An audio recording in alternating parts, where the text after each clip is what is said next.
Well, hello, hello. Today we welcome Greg Sestero, actor, author, screenwriter, producer, model, and director. It's good to have you here. Thanks for being here with us. It's great to be on with you guys. Thanks for having me. Where are you guys? You guys are in Berlin, right? We're in Brunswick, Germany, actually. I was gonna say I absolutely love Germany. I used to live in Hamburg Oh, and wow. I used to live in Munich, and it's I always tell people it's the one country I would love to live in because not only are you guys friendly, you're clean, your food's amazing, you're organized. It was like I got off the flight in Hamburg and all these other countries I've gone to, you wait hours for your luggage or it's lost. I get to Hamburg, I go down the escalator, my bag's sitting there waiting for me. It's like so precise. Your cars are great. So I loved coming doing shows in Germany and living there. So I'm a big fan of Germany. That's so great to hear. Thank you so much. That's a big compliment. Just curious, what's your favorite German food when you're such a Well, big fan? when I was in Berlin, I had the currywurst. Ah, What is yes. it? Yeah. It was so good that I was with a group of people, and it was late at night after the screening at Zoopalast, and so we went out. We got currywurst, and it was so good. I was like, "Damn, I want more," but I didn't want to tell them. But I want more, so I waited for everybody to go, and then I went back to get more curry. It was that good. Yeah. Yeah, I don't know. Your fries are really French fries are really good. Just all your food in general is really fresh, and um, I've never had any bad food in Germany. Oh, that's so nice to hear. That's nice that you had such good experiences in Germany. Yeah.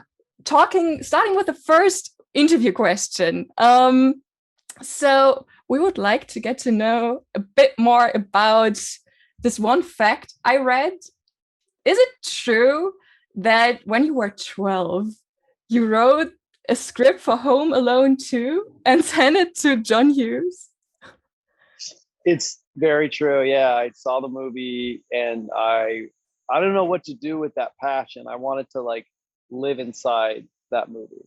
And so I went home and I was sort of sad and I had just done a trip to Disney World the previous summer. So like those two things were my favorite at that point. So I decided I was going to write a story, a sequel to Home Alone where he gets lost and goes to Disney World and he meets a friend, which would be played by me.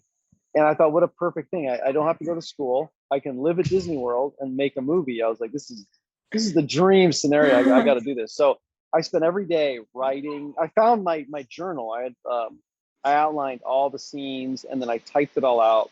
It's a long time ago, so this was hard to do. So typed it all out. I got on the phone. I tracked down John Hughes's production company, went to FedEx, did a whole cover page, had a premiere date, soundtrack, and I sent it to him. And I thought for sure that the movie was going to happen. So it was like maybe a month later, I got a package and it was like my screenplay was returned. But when I opened it, there was a handwritten note in there from John Hughes saying like, whoa, how impressed he was. And he's like, this is really a sign for you. Keep following your dreams and all that. So it was really hard to watch Home Alone after that because I was so sad that my sequel didn't happen. But it was a really, really great memory of that, of just the joy I got from writing a story in itself. Like I knew that's what I wanted to do at that point. Wow. So it was really like a catalyst for your own career. It was like the starting point, kind of. Yeah, because when you complete something, a story, a movie, it's a very satisfying feeling because it's real and it has a pulse, So I just got that, like it stayed in my closet and I was like, wow, I have a script, even though it's not very good, it's still something that is living and breathing. And I was, there was something very exciting about that. Wow, that's so interesting. Something else you must be very excited about is you just became a director. You've directed your first movie, Miracle Valley. So we have a couple of questions for that movie as well. I was blessed to I have already seen the movie in Berlin and the premiere in Germany, and it was so much fun. It was so great to watch it. So thank you for directing this movie. So during the shoot of the movie, were there any moments that influenced the final product that you maybe didn't anticipate beforehand? Yeah, well, it was extremely cold while we were making the film, and we were filming in the desert. So I thought, oh, it'd be nice, comfortable. But the temperatures got so cold that we had to kind of suffer through each scene, which added to the torment of those moments. But there was a scene where I'm up in the mountains in this haunted mansion where I get attacked. And in that scene, one of the people are talking about how they're going to do stunts and I'm not going to feel anything. Well, this dude literally beat me up on camera, full on. It's like 10 to 12 takes. And I remember sitting there going, okay, I don't know if I can survive this anymore. I was like, I'm a broken elbow. I'm like all bruised up.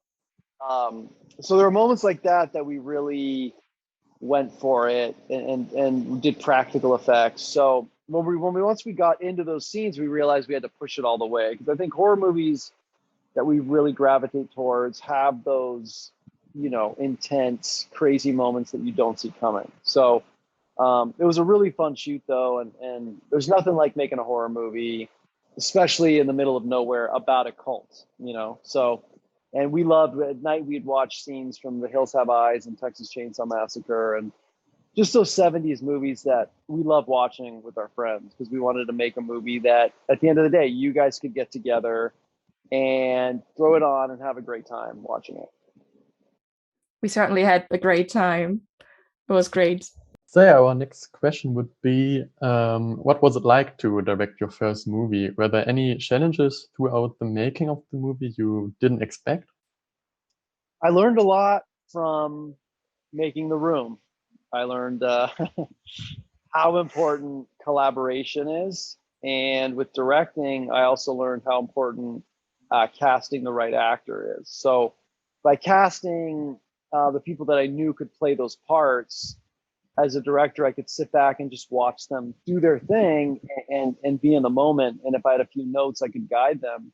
But because I felt like they fit the roles so well, it made directing far, far easier than having to push somebody or manipulate them to get on board for their character, or say, understand what's happening in the scene.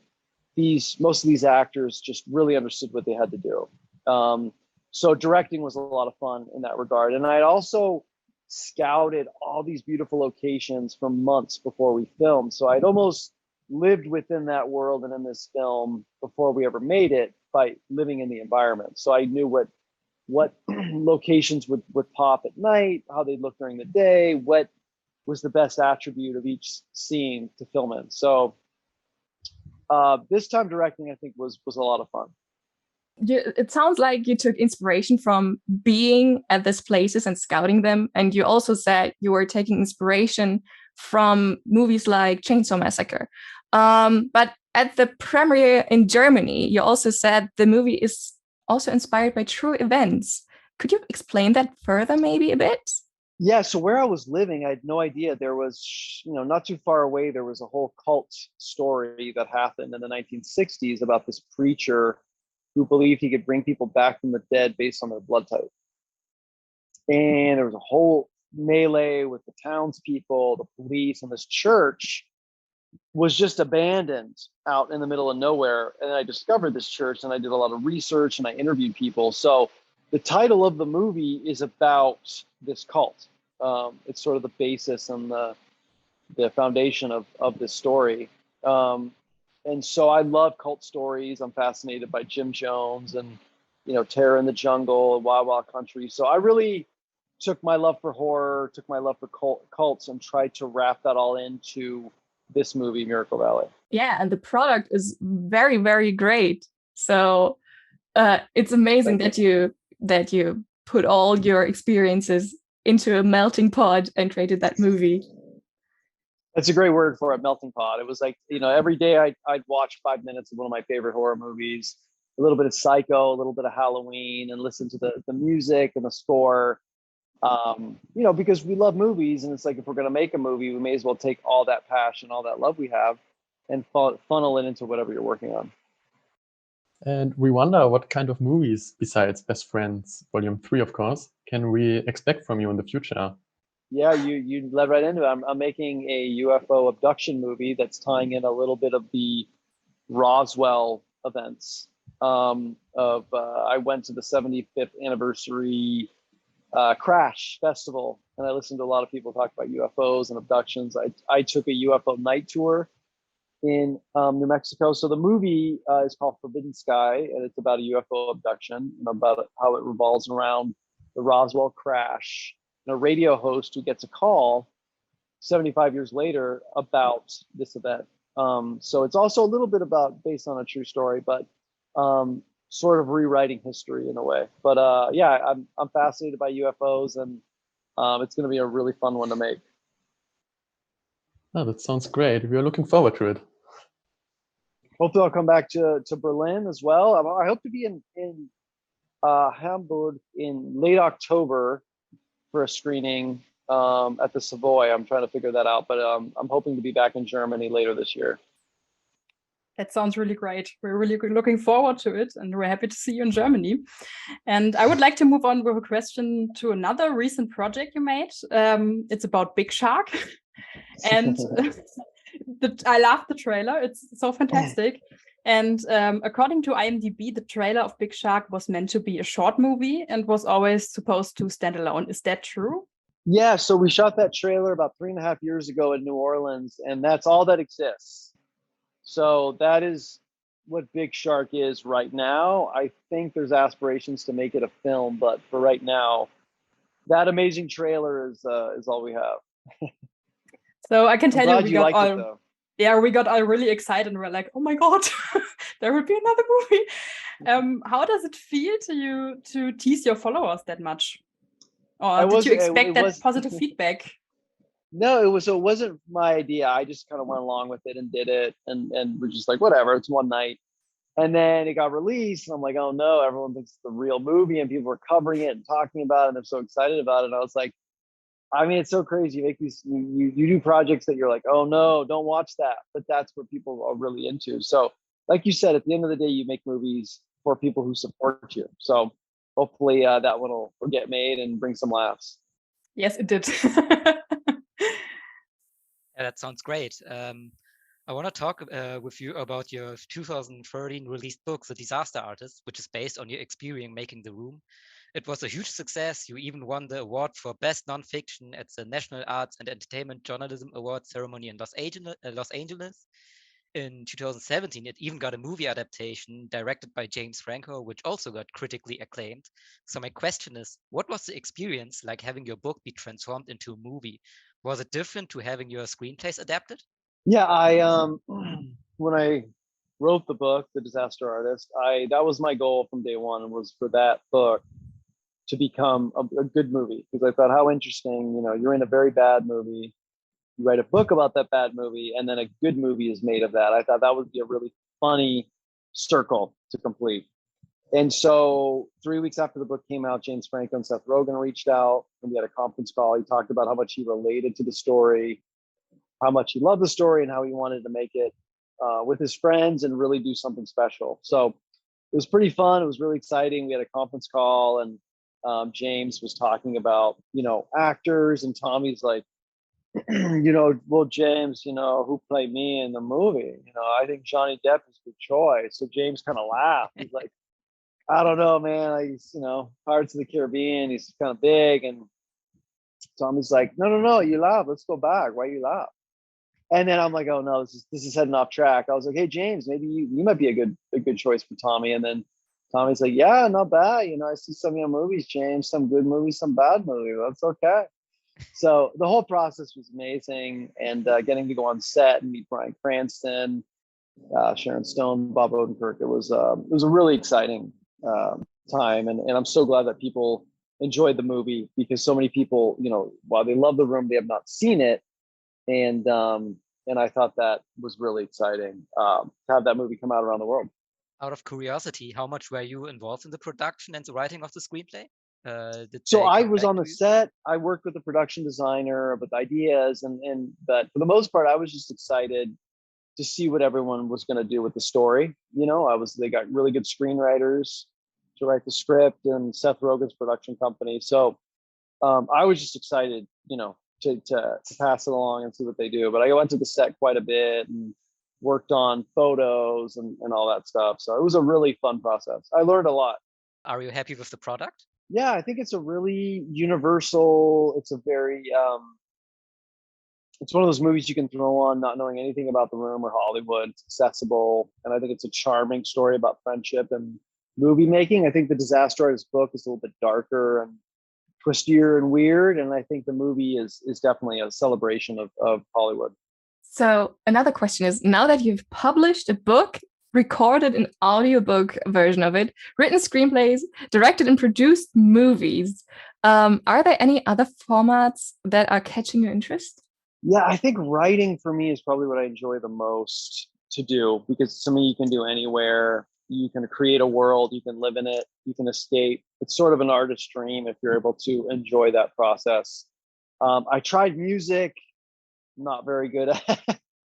I'll pretend to live in my head when it comes to music. Yeah, I think just continue to challenge myself in making different genre films and trying to just continue to expand on the type of movies that I'll be a part of. I'd love to try a TV series. I think that would be a really fun challenge. You talked about this alien UFO movie. Do you know what kind of genre that movie is going to be? Is it going to be like just sci-fi or also horror? Do you have a little bit of sci-fi and horror? I think it'll be a mix of those two. Ooh, that sounds great. Exciting. So I feel like it might be time to address the elephant in the room, because maybe for a little bit of context, every one of us watched The Room like 10 or more times. And we show it to the new students at our university every semester. It's like amazing. A big party and everyone loves it. And I feel like it would be great to talk a little bit about The Room after we talked so much about you and all your fantastic movies. So at the beginning, you only wanted to help Tommy Wiseau behind the scenes and on set, right? What happened that you ended up taking the role of Mark? Yeah, so I'd read the original script and I thought, you know, wow, this thing is incredible. Every character talks like Tommy. I mean, I was like, there's no way this movie's going to get made, but I will help him and support him to try to, you know, get it there. So he cast another Mark because I didn't want to do it. And then it was the night before filming. We're driving on Santa Monica Boulevard and he goes, look, if you don't do this project, it will be biggest mistake of your life. You will miss the boat and it'll be big issue. So don't make mistake, okay? Last chance. You want to be Mark? And I remember I had a beard at the time and he's like, look at you. You look like Spartacus. It will be big hit. And I was like, Spartacus? And then later I realized Spartacus doesn't even have a beard, but never mind that. But I remember when he said that, I thought, you know, is he right? Am I, you know, should I do it? Should I not do it? And then he's like, you know, what about we also get you a new car? And I'm like, oh God, okay, no, I have to do it. And then he said, don't worry, in sex scene, you don't have to take off your jean. You can keep your pants on, because he wanted all the guys to be naked. I'm like, so it was one of those things where it was like almost destiny, where I said, no. And then the night before filming, I was like, I'm going to be on set all day anyway. No one's going to see this movie. He's going to fire the other Mark, because he said the Mark can't perform the sex scene. So it was this perfect storm of like, why not? I'll just do it. And then I'll just move on and nobody will see it. So it was just one of those things in life where you just don't expect anything from it. And it ends up being something people like. We wonder, what were your first thoughts when you heard that The Room wouldn't just appear on video, but would be played in 2 cinemas in LA? I mean, were you shocked or what? Yeah, I mean, I knew that Tommy was going to be, you know, he's going to try to put it out there. And I was very surprised when we were having this premiere. But what was even funnier is that he got a publicist to fill the theater with packed audience who thought they were going to see like a really good movie. And then all of a sudden, like the movie starts and people are like, what is this? Like they couldn't believe what they were watching. And so I left like 4 minutes in and started walking around the lobby. And I was like, okay, I need to have some distance from this. It's a little too crazy. and these two guys like came out and they're like looking at each other, it's like laughing, and they're like, I'll never get hard again. And I remember thinking like, that is the best way to sell this film. But yeah, the premiere was just like one of those things where everybody laughed, and it was like they didn't want to laugh, but they could not help themselves. They were watching something that was so insane. And I thought that was going to be it, but it goes to show there's something about The Room. There's something in this movie that just works, and it's got a charm to it that you could try to recreate. You could bring in all these different actors, but something about The Room is just, it connects to people. And I mean, 20 years later, people still love it. So I kind of look at it and I'm like, hey, that's something I would love to create, something the same way. So it's been a hell of a journey, living with this film and understanding its appeal. So as I already mentioned, in our media studies circles, The Room is kind of known as a status symbol. And a lot of academics appreciate and treasure the movie. It even goes to the extent that a lecturer at our university dubbed the whole movie in Germany, synchronizing every single role. And I wonder, what do you think about that? Seeing that all these crazy German academics watch your movie like every day and completely go crazy about it, and seeing it as a status symbol. It's just something that it connects to people. James Franco, he read the book first and he went to go see the movie, and he was like, we got to do something with this, and Seth Rogen would go see the movie when he first moved to LA. It's just something that, I don't know, there's an obsessiveness there, because you wonder why it got made, who made it, for what purpose, and people they want more. And I think it's hard to figure out when you got so many good movies out there that nobody's ever watched. But I think there's just a charm there, that the passion is there, but it's such a misfire that I think we can all relate to it. And it's just something that it speaks to the human condition in the most unorthodox way. Yeah, that's completely true. I feel like a lot of our friendships are based on quoting The Room at the same time. So yeah, after The Room, Tommy and you earned the legendary status. You both became an iconic duo like Batman and Robin. Every fan was hoping to see you both together on the big screen again. And 2017, the time had finally come. In Best Friends Volume 1 and 2, you play the leading role John, and Tommy plays your best friend Harvey. Both movies were written and produced by you. How much did your friendship with Wieso influence the process of writing those movies? It was all based on our friendship. It's crazy. It was actually Best Friends Volume 1 and Volume 2 was on Netflix Germany. I'm not sure if it's still on there, but we were dubbed in German, which was pretty funny. But yeah, we made these movies. It's sort of based on a road trip that Tommy and I took years ago, in which he thought I was trying to kill him. And so Tommy plays a vampire mortician who collects gold teeth.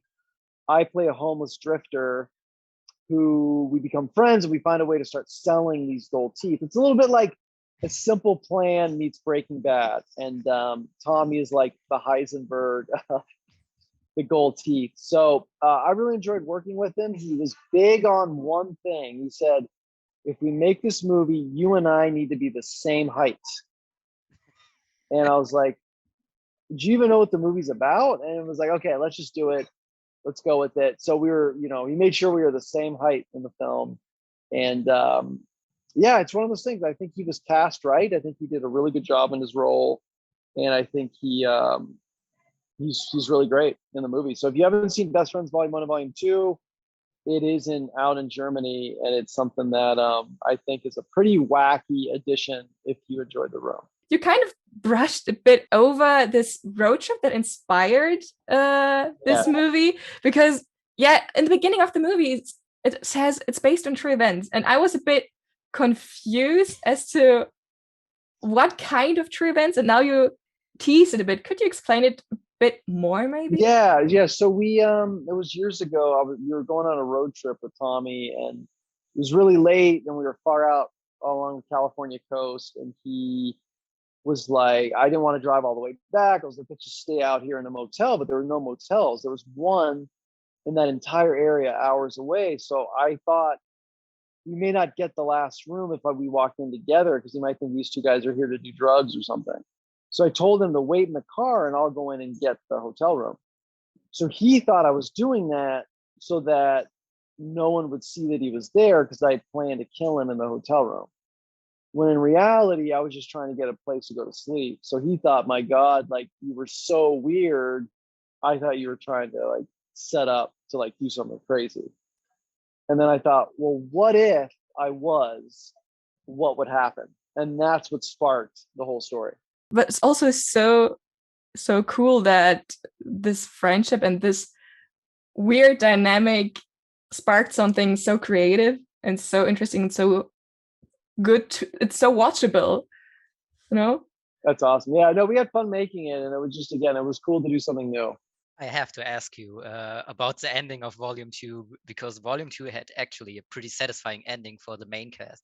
What can we expect from Volume 3? Can you tell us anything regarding the plot? If it ever gets made, it might be Harvey and John go back to college. That sounds great. But we have one more question we always asked ourselves in the student collective when we watch a movie. And I would like for you to answer that question for The Room and Miracle Valley. If those movies were ice cream sundaes, what kind of ice cream sundaes would they be? I think Miracle Valley would be sea salt caramel sundae.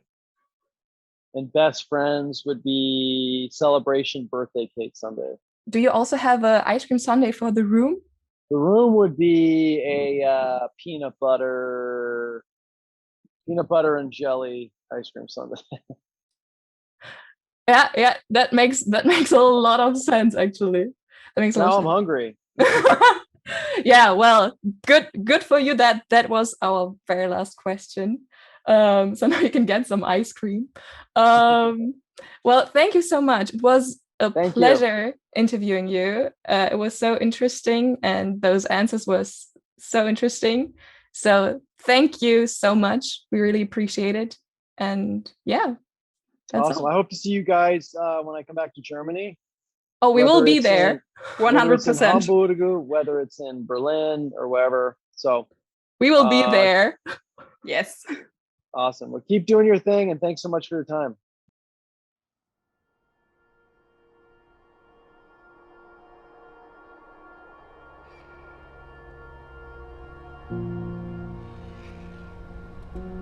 I can't believe I agreed to go on this trip. Just wait till you see this place.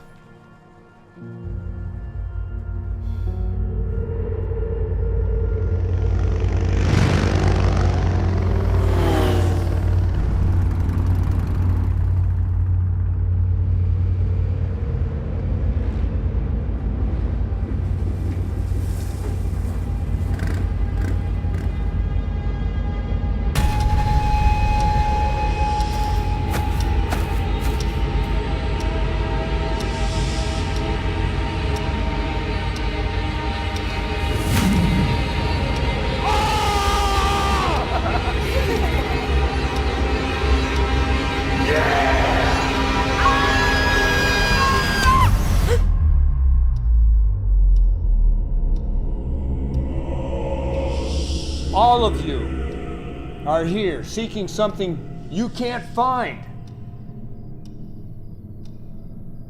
Welcome to Miracle Valley.